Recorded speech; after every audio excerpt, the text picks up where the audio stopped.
Bonjour à tous, aujourd'hui nous partons en Bretagne, dans le Léon.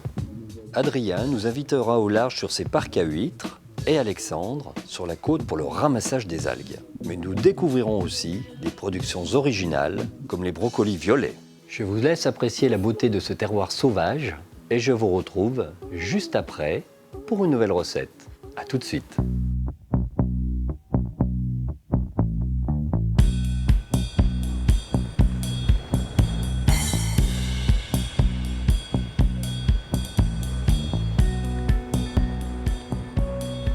À l'extrême ouest de la France, en Bretagne, le Finistère est à l'évidence un territoire maritime. Avec un littoral s'étendant sur plus de 1200 km, il est le premier département côtier français et représente près d'un quart de toutes les côtes du pays. Entouré par la Manche, la mer d'Iroise et l'océan Atlantique, les paysages révèlent une multitude de contrastes. Les plages de sable blanc viennent se nicher entre les roches découpées, les écueils et les falaises qui offrent au Finistère un caractère sauvage. Le territoire se découpe en deux pays, la Cornouaille au sud et le Léon plus au nord. Quand on s'éloigne de la mer, le Léon devient fertile et propice à la culture maraîchère. Choux, brocolis, oignons, fraises ou artichauts, de nombreuses variétés poussent dans ce que l'on appelle la ceinture dorée, grâce à son climat doux et à sa terre légère. Les chaos granitiques composent aussi l'horizon sur la côte. Ménéam, ancien hameau de paysans pêcheurs, dévoile une architecture typique au toit de chaume, donnant l'impression que le village a poussé naturellement entre les rochers. Plus à l'ouest, Plouguerneau est au cœur du pays pagan, signifiant paysan. Ici, les fleuves côtiers forment de larges estuaires appelés abers. On trouve au large de Plouguerneau de nombreux îlots rocheux, dont l'île Vierge sur laquelle s'allume depuis 1902 le plus haut phare en pierre d'Europe. Adrien se rend sur ses parcs à huîtres. Ils sont disposés tout au long de l'estran. Les parcs bas se découvrent lors des grandes marées et accueillent des huîtres en croissance. Les parcs hauts, eux, se découvrent à chaque balancement de la mer. C'est ici qu'Adrien et son équipe commencent leur journée. Là, on est en train de décharger les poches de consommables qu'on restocke pour un petit mois avant de les vendre. On pourra vendre pour Pâques une fois qu'elles auront fini de bien durcir leurs coquilles sur les parcs hauts. D'ordinaire, les huîtres élevées dans les abers sont plus en amont sur la rivière. Adrien est l'un des seuls à travailler au niveau de l'estuaire. La particularité du milieu lui donne des huîtres aux caractéristiques bien spéciales. Le miroir d'ici va être beaucoup plus axé sur la sortie, la pleine mer, donc du coup sur un milieu plus brassé, un fond sableux. Et donc ça va faire un phytoplancton qui va s'adapter davantage à ce type de milieu, avec moins d'influence de la rivière. Puis le brassage qui fait les coquilles assez dures, avec la houle qui vient un peu limer toujours la coquille. Donc comme la vigne, on peut mettre une même espèce, un même cépage à différents endroits, selon la météo, selon le miroir qui en est influencé aussi.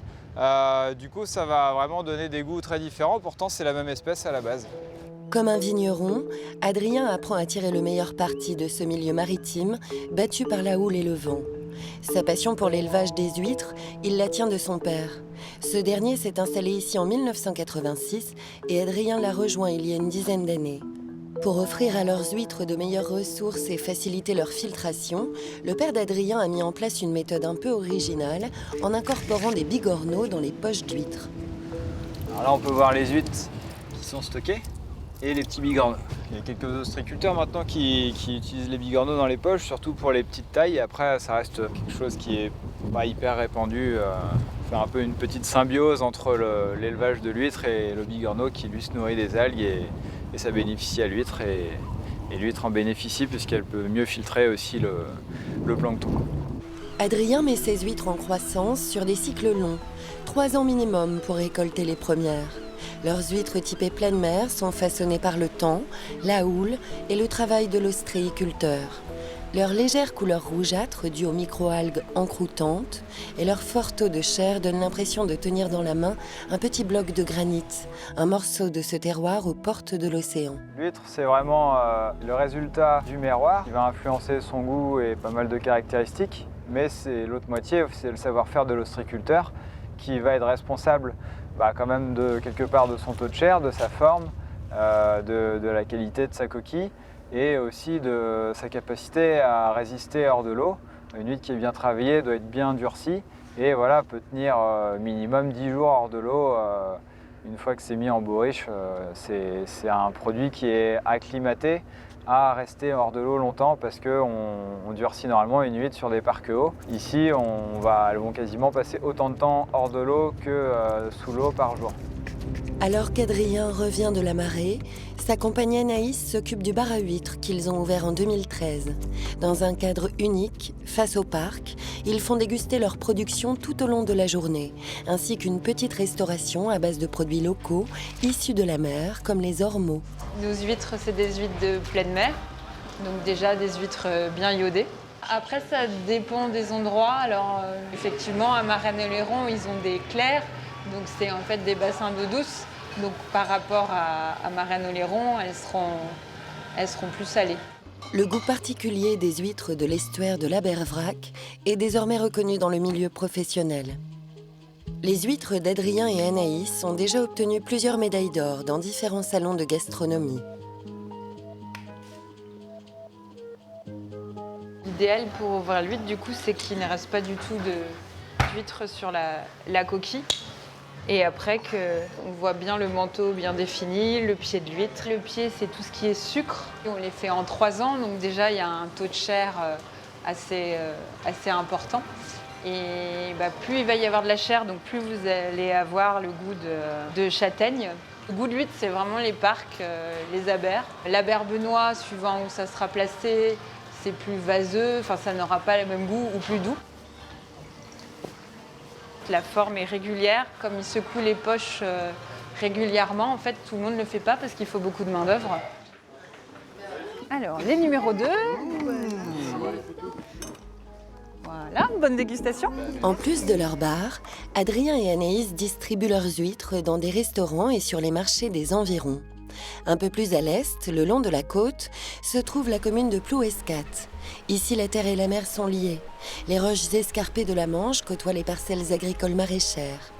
Le climat doux permet à René de produire plusieurs variétés de légumes. Depuis une quinzaine d'années, il cultive le brocoli violet du Cap, un légume originaire de l'autre bout du monde qui s'est bien adapté au terroir du Léon. Cette variété-là venait du Cap en Afrique du Sud.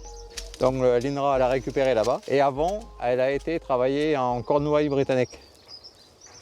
Et donc on s'est dit, si s'ils l'ont produite en Cornouailles britannique, ça devrait bien s'acclimater en Bretagne. Et donc c'est pour ça qu'on l'a choisi.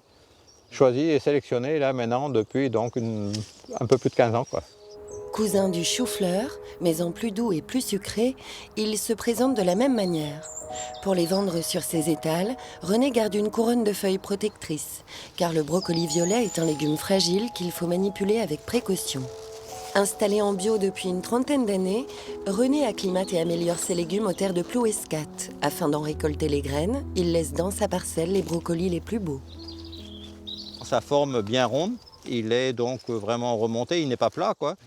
Et donc je le marque de façon à ce qu'il ne soit pas coupé la prochaine fois, quoi. Et il n'a pas du tout de traces de maladie au niveau du feuillage, quoi. Donc à partir de là, je considère que c'est vraiment un chou presque parfait et donc qui peut donc faire partie de la sélection.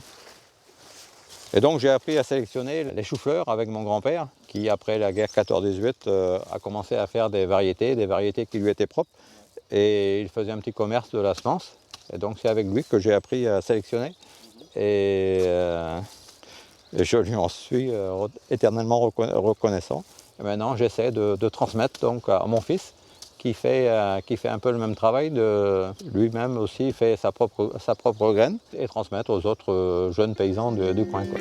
La sélection effectuée sur ces légumes est pour René synonyme de liberté et d'autonomie. En plus de pouvoir planter ses propres graines, il crée parfois des variétés, comme une carotte appelée carotte de Sainte-Hélène, en référence au nom de la plage que la parcelle domine. René produit un demi-hectare de brocolis violets. La récolte se déroule habituellement sur un mois, à raison de 5 coupes environ. René vend sa production en direct avec un groupement de paysans qu'il a créé. Il y en aura d'autres à couper dans un autre champ et pour une autre destination, quoi. Demain, on les coupe pour notre groupement des voisins bio et donc c'est pour mettre dans les paniers, quoi. Et ces paniers-là, c'est la vente directe, quoi. On s'est regroupé donc à 4 fermes et on propose donc des paniers sur tout le secteur entre Morlaix et Brest. Et donc chacune des fermes a sa spécificité et donc produit des légumes un peu différents, et ce qui fait qu'on est complémentaires, quoi. Sur toute la bande littorale du nord de la Bretagne, la culture maraîchère est omniprésente. Roscoff n'est pas épargné. Cette ancienne cité corsaire a conservé son architecture du XVIe et XVIIe siècle. Tournée vers la mer, c'est généralement ici que la traversée pour l'Angleterre ou l'Irlande commence. L'un des produits bien connus de Roscoff vient de la terre, un oignon rosé qui s'affiche fièrement dans les ruelles en pierre de la ville. Tiffaine, accompagnée de son père, conditionne les oignons qu'ils ont récoltés en août.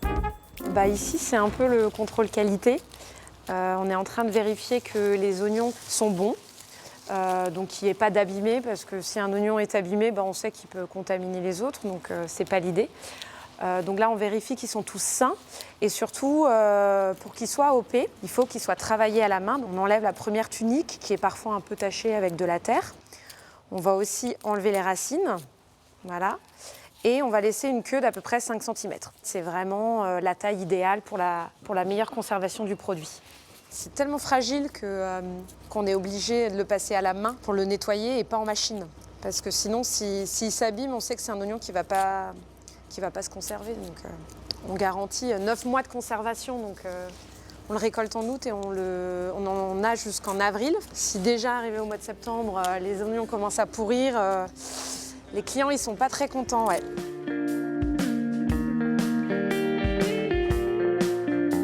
Au niveau du goût, c'est un oignon qui est doux et qui est fruité. Il peut se manger aussi bien cru que cuit. C'est un oignon qui a une couleur, une chair qui est rose en fait. Donc ça, c'est un peu la particularité. On voit la couleur. Et on voit bien surtout les stries et on voit tout le jus qui en sort parce que c'est un oignon qui est gorgé d'eau. Donc c'est aussi ça qui fait qu'il est hyper délicat et qui nous oblige à le travailler le plus possible à la main. L'oignon de Roscoff bénéficie d'une appellation d'origine contrôlée depuis 2009. Il s'est fait une réputation dans toute l'Europe. D'ailleurs, de plus en plus de jeunes maraîchers s'installent autour de Roscoff. Tiffaine, elle, est issue d'une famille de paysans. La ferme existe depuis 1850. À partir du 19e, de nombreux jeunes traversaient la Manche à la voile chaque été pour atteindre la Grande-Bretagne et y vendre le fameux oignon. Une fois en Angleterre, ils faisaient du porte-à-porte. Ils étaient surnommés les Johnnies. Donc moi, je suis vraiment issue d'une famille de Johnnies. Mon père allait en Angleterre, mon grand-père, mon arrière-grand-père, pour vendre des oignons aux Anglais. Enfin, il est toujours hyper connu en Angleterre. Nous, on a pas mal de clients qui viennent de là-bas. Du coup, ils nous disent toujours « Mais moi, je me souviens, il y avait des jeunes qui venaient chez nous, qui sonnaient à la porte et qui venaient nous vendre des oignons. » Donc c'est vrai que il a une histoire hyper forte et très liée avec l'Angleterre, ce produit. Traditionnellement, l'oignon est vendu en tresse. Cela assure une meilleure conservation en empêchant le germe de se développer par serrage autour de la queue. Tiffaine laisse à son père le soin de tresser car il a acquis ce savoir-faire très jeune. Moi, j'ai fait ça 6 ans. 6 ans. Mais mon grand-père a fait ça toute sa vie. Mon père a fait aussi toute sa vie. On a été 1500. Vous avez vu ? 80 kilos sur le vélo. Tous les matins, on partait vendre ça. Dans les îles, mon grand-père. Et là, ça c'est des compagnies. Et dans la compagnie, il y avait des botteleurs et des vendeurs. Certains restaient toute la journée tressés pour les gars qui les vendaient le lendemain. C'est désormais à Tiffaine de perpétuer la tradition. C'est un travail, hein. Toujours à Roscoff, une autre production locale pousse naturellement. Alexandre et son équipe partent un peu avant la marée basse pour aller ramasser des algues. En ces jours de grands coefficients, ils espèrent récolter chacun environ 200 kg de combure royale, aussi appelée saccharina. On est parti. Alors là, on va aller dans le chenal de l'île de Bas et plus précisément entre deux îles qui sont donc l'île de Bas et l'île de Tisozon. Et la légende voudrait qu'entre l'île de Tisozon et Roscoff, il y ait eu un tunnel de creusé et que ce tunnel permettait aux pirates de passer sous la mer et de ne pas être repérés et venir piller la marchandise et repartir avec sur l'île de Tisozon. L'endroit de Roscoff est réputé pour être un endroit où il y a une des plus grosses concentrations d'algues en Europe. On est vraiment dans un lieu privilégié de par la qualité de l'eau, de par les marées qui y sont présentes pour pouvoir accéder à des zones plus profondes. C'est un écosystème qui permet de trouver cette grande diversité. C'est la saison du ramassage de Saccharina, mais ils collectent 7 espèces différentes d'algues tout au long de l'année, une ressource totalement naturelle dont ils prennent soin. On a des tailles réglementaires, puis également laisser suffisamment d'individus dans le milieu pour continuer à avoir un renouvellement de la ressource et qu'on n'épuise pas notre ressource, qu'on ne maîtrise pas, puisque ce n'est que la nature qui nous donne ce qu'on a sous nos pieds. Mais on fait attention à ce qu'on récolte et on fait toujours en sorte de ramasser vraiment que l'algue, que ce qui nous intéresse, pour qu'ensuite en transformation on ait vraiment un produit encore plus qualitatif.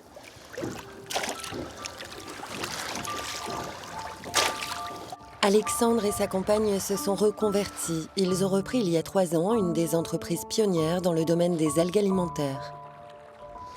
On est parti pendant un peu plus de 5 ans. J'ai grandi à Roscoff. J'ai toujours été en lien avec la mer. Plus jeune, en travail d'été, j'ai pu aussi faire du ramassage d'algues. Et un jour, on a eu la possibilité de revenir au pays, comme on dit, et de pouvoir conjuguer cette passion avec notre métier et notre amour pour cet endroit-là qui est juste merveilleux à nos yeux, et dans lequel on se sent bien et dans lequel on avait envie de continuer à évoluer. La récolte des algues à Roscoff est une activité historique. De nos jours, il en existe 2 sortes, l'une plus industrielle, en bateau, avec ce que l'on appelle des Scooby-Doo, l'autre plus traditionnelle, que pratique Alexandre, et qui s'effectue à la main avec les gestes d'antan. Par le passé, on était moins sur l'utilisation alimentaire, on était plutôt sur de l'amendement du sol pour fertiliser. Et puis au fur et à mesure, l'activité a découvert que l'algue aussi pouvait avoir un apport au niveau gustatif dans des plats. Aujourd'hui, on observe que de plus en plus de consommateurs se tournent vers l'utilisation de l'algue en substitution de la viande, notamment pour tout ce qui est fer, protéines. C'est également vrai sur la partie vitamines, c'est également vrai sur le calcium. Donc c'est un ensemble de choses qui vont permettre justement d'apporter ces valeurs aux consommateurs. La marée terminée, il faut transférer les 600 kg d'algues récoltées. Ils auraient pu continuer la collecte lors de cette marée, mais la Saccharina est fragile et supporte mal le temps passé hors de l'eau. Elle se travaille une 12aine d'heures maximum après la récolte, alors inutile d'en prélever trop. Ils reviendront le lendemain pour continuer à profiter des grandes marées. Alexandre troque ensuite ses waders pour des gants et une charlotte afin de travailler les algues. Lavées dans des bains d'eau de mer, elles sont mélangées à du sel afin de garantir leur conservation. Donc là, on va passer à l'étape de salage, ce qui est l'étape pour nous essentielle puisque c'est cette étape-là qui va nous permettre de conserver l'algue. Et au contact du sel, l'algue va faire ressortir l'excédent d'eau qui est naturellement présent à l'intérieur. Et ça va être une forme de déshydratation, mais par le sel. L'intérêt, il est qu'à la sortie, quand le consommateur va utiliser cette algue-là, il n'aura simplement que l'action de dessalage à réaliser, donc un bain dans de l'eau douce, et qui va lui permettre de retrouver une algue telle qu'il aurait pu la trouver s'il était allé la pêcher lui-même dans le milieu naturel. Et également tout un intérêt qui est d'ordre nutritionnel, puisqu'on va avoir aucune perte de toutes ces valeurs-là grâce à cette étape-là, contrairement à la déshydratation qui peut enlever certaines propriétés nutritionnelles du produit. On a 2 types de salage possibles, du salage en conventionnel ou du salage avec un sel qui permet une labellisation en agriculture biologique. Donc aujourd'hui, c'est vraiment une grosse partie de notre activité. Et contrairement à du sel conventionnel, qui lui aura reçu un traitement pour éviter de former des gros agglomérats de sel. Une fois salées uniformément, les algues peuvent se conserver jusqu'à 6 mois. Alexandre et sa compagne vendent principalement à des transformateurs, des restaurants et des épiceries fines, soucieux de travailler avec un produit proche de celui que l'on trouve dans la mer. L'océan apporte ici, en Finistère, de larges ressources. C'est le cas pour les hommes, mais aussi pour d'autres espèces. Les dunes de Kerema et la baie de Goulven possèdent des milieux naturels très diversifiés, bénéfiques pour les haltes hivernales des oiseaux migrateurs. Bernaches, sarcelles, chevaliers, autant de volatiles qui profitent des larges vasières se découvrant à marée basse. La baie de Goulven est une réserve naturelle où règne calme et tranquillité, de quoi offrir à ces oiseaux un repos mérité après leur longue migration. David et Benjamin, longue vue à la main, partent observer les effectifs présents en cette fin d'hiver. Alors en fait, on est chargé de l'entretien de tous les espaces naturels, donc toutes les zones qu'on voit autour de nous. Et en fait, l'idée ici sur les dunes de Kerema, c'est vraiment de maintenir un milieu dunaire. Alors principalement pour la végétation par derrière là, et puis devant en fait c'est surtout un site vraiment excellent pour observer les oiseaux en hivernage. C'est vraiment des espèces migratrices qui viennent hiverner ici, enfin qui viennent passer ici, qui s'arrêtent en halte, ou alors des oiseaux qui hivernent comme les chevaliers qui sont devant. Pour certains, voilà, ils passent l'hiver ici. Tous les ans, des comptages sont réalisés sur les sites importants pour l'hivernage des oiseaux. C'est le cas dans la baie de Goulven, mais aussi dans toute la zone paléarctique, c'est-à-dire dans le nord de l'Afrique, en Asie et dans toute l'Europe. Cela permet d'avoir des données précises sur les différentes populations. Car si certains oiseaux passent l'hiver dans le Léon, d'autres vont jusqu'au Sénégal et reviennent au nord de l'Europe pour l'été en faisant peut-être une halte par la baie de Goulven. Alors en fait ici on va trouver principalement des oiseaux qui se nourrissent soit de végétation, soit tout simplement de petits crustacés. Le site est très grand en fait, donc ça permet d'accueillir une grande population d'oiseaux. Après on a la chance d'avoir ces herbus. Donc les herbus, ça peut servir de zone de refuge, les oiseaux ils peuvent s'abriter dedans, ils peuvent se cacher en journée pour se reposer. On a mis en place une zone de quiétude, donc ils sont vraiment au repos. Et puis on a beaucoup de nourriture en fait à disposition. Déjà pour tous ceux qui se nourrissent de petits crustacés, ils trouvent amplement de quoi se nourrir. Vraiment les conditions sont vraiment propices pour eux, pour les accueillir, et c'est ce qui en fait un site assez intéressant et où on accueille une grande diversité d'espèces. Étendue sur 2000 hectares, cette zone est l'une des plus importantes réserves ornithologiques du Finistère. Ici, dans le Léon, producteurs, éleveurs ou encore maraîchers ont su tirer parti de ce pays où l'océan et la terre se mêlent pour offrir un territoire à la fois sauvage et accueillant.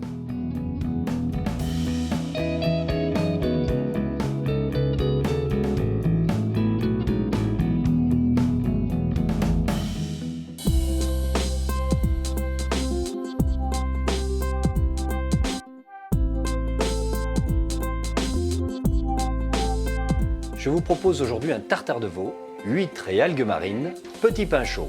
Pour réaliser cette recette pour 4 personnes, il vous faudra, pour le tartare de veau, 400 g de filet mignon de veau, 10 huîtres, fines de Clair numéro 2 si possible, un oignon de Roscoff, 8 brins de ciboulette, 1 g d'algues séchées type nori, 20 g d'algues de wakame, plus de persil plat, 50 g de feuilles de moutarde, une pointe de wasabi, 2 cuillères à soupe d'huile de noisette, 2 cuillères à soupe d'huile d'olive. Pour les petits pains, 175 g de farine, 50 g de semoule fine, 175 g d'eau, 5 g de levure fraîche, du sel et du sucre. Pour les petits pains, diluez la levure à l'eau tiède.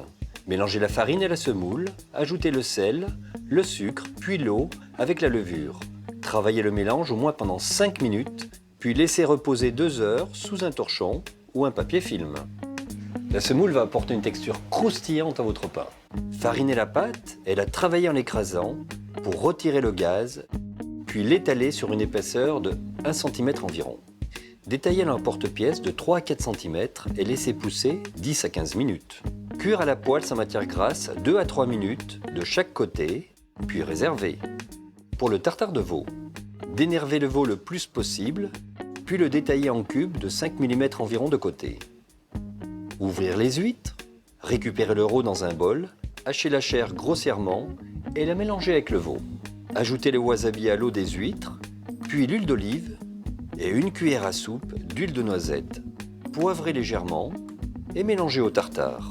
Épluchez et hachez finement l'oignon Pour ne pas pleurer quand vous coupez vos oignons, 2 choses capitales. La première, le couteau, il doit très bien couper. Et la deuxième chose, plongez quelques instants vos oignons dans de l'eau très froide. Ciselez le persil et coupez les algues wakame en petits morceaux. Ajoutez l'ensemble au tartare. Filmez et réservez au frais. Filmez au contact en enlevant l'air, cela évitera à votre tartare de s'oxyder et donc de noircir. Pour le dressage, passez les feuilles de moutarde dans le reste d'huile de noisette et ciselez très finement les algues nori. Déposez le tartare dans une assiette en utilisant éventuellement un emporte-pièce. Décorez avec les feuilles de moutarde et les algues nori, servir accompagné de petits pains et terminer par quelques brins de ciboulette. Je vous souhaite une excellente dégustation et je vous dis à très vite.